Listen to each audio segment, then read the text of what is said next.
বৈশ্বিক অস্থিরতার প্রেক্ষাপটে দেশের জ্বালানি ও বিদ্যুৎ খাতে বাড়ছে চাপ। জ্বালানি তেলের দাম বৃদ্ধির পরপরই যদিও আভাস ছিল বাড়তে যাচ্ছে বিদ্যুতের দাম।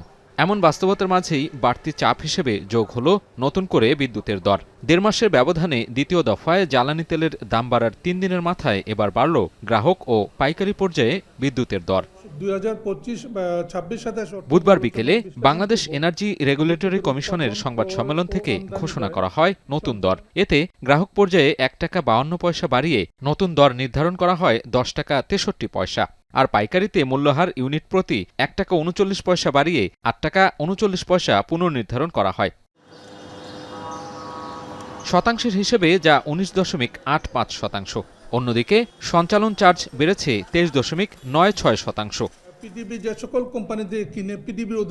বিইআরসি চেয়ারম্যান জানান, বিদ্যুতের উৎপাদন ব্যয়, সঞ্চালন ও বিতরণ ব্যয়ের পরিপ্রেক্ষিতে দাম বাড়ানোর পক্ষে যে প্রস্তাব দেয় কোম্পানিগুলো, সেসব আবেদন পর্যালোচনা ও গণশুনানি শেষেই কমিশন আইনের ক্ষমতা বলে নতুন সিদ্ধান্ত নেওয়া হয়েছে। ১.৩৯ টাকা কিলোওয়াট ঘন্টা বৃদ্ধি করে ৮.৩৯ টাকা কিলোওয়াট ঘন্টা পুনর্নির্ধারণ করার আদেশ প্রদান করা হয়েছে। বিদ্যুতের পাইকারি মূল্যহার বর্ণিতভাবে বৃদ্ধি সত্ত্বেও বাংলাদেশ বিদ্যুৎ উন্নয়ন বোর্ডের অবশিষ্ট ঘাটতি পূরণে বছরে বাংলাদেশ বিদ্যুৎ উন্নয়ন বোর্ডকে সরকার কর্তৃক প্রায় ৪১,০০০ কোটি টাকা ভর্তুকি প্রদানের প্রয়োজন হবে। এ সময় তিনি বলেন, সরকারের চাপে নয়, বরং বাজেটকে সামনে রেখে দাম সমন্বয় করা হয়েছে। দাম বৃদ্ধিতে অর্থনৈতিক চাপ বাড়লেও সেটি মূল্যায়ন করার সুযোগ আছে বলেও মন্তব্য করেন তিনি। লাইফলাইন সেখানে বাড়িয়েছি আমরা সবচেয়ে কম 15% বাড়িয়েছি, যাতে যারা লাইফলাইনে যারা ভোগ করে, নিম্ন আয়ের যারা ভোক্তা, তারা যেন সুবিধাটা পায়। এটার অর্থনৈতিক ইম্প্যাক্ট অ্যানালিসিস যদি বলেন, ইকোনমিক ইম্প্যাক্ট অ্যানালিসিস, সেই ধরনের কোনো অ্যানালিসিস করা হয় নাই, বাট এটা করার সুযোগ আছে।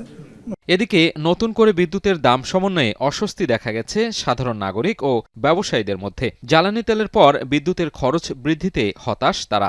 আমাদের গত মাসে বিদ্যুৎ বিল পে করতে হয়েছে ১৫,০০০ টাকা প্লাস, আর এখন যদি বিদ্যুতের দাম যদি ওইভাবে বাড়ে তাহলে আমাদের অবস্থার কোথায় যাবে? আগে যা দিতাম তার থেকে এখন বাড়লে আমাদের খরচটা আরো বাড়তেছে। 16% বাড়াইছে, যদি আমাদের এখন যদি 18 টাকা করে নেয়, যদি 16% আরো বাড়াই দেয়, অনেক টাকা চলে আসবে।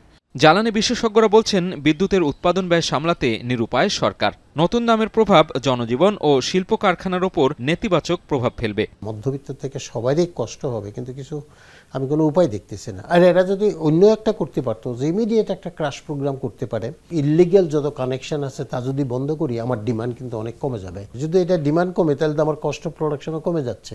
তাহলে এইখান থেকে আমি করতে পারি, প্লাস আমি এটা সাপোর্ট করবো আপাতত যে ক্রাইসিস, লোড ম্যানেজমেন্টের একটা স্টেপ নিলে। গ্রাহক পর্যায়ে বাংলাদেশে সবশেষ বিদ্যুতের দাম বেড়েছিল ২০২৪ সালের ফেব্রুয়ারিতে। সেবার খুচরা মূল্য গড়ে ৮.৫০ শতাংশ বাড়ানো হয়েছিল, আর পাইকারি মূল্যহার বাড়ানো হয় ৫.০৭ শতাংশ। এদিকে মূল্য পুনর্নির্ধারণের পরেও সরকারের পক্ষ থেকে বাংলাদেশ বিদ্যুৎ উন্নয়ন বোর্ডকে ভর্তুকি দিতে হবে ৪১,০০০ কোটি টাকা। ২০২৬-২৭ অর্থবছরে এ ভর্তুকির পরিমাণ হতে পারে ৫৬,০০০ কোটি টাকা। সাজিদ আরাফাত, এখন, ঢাকা।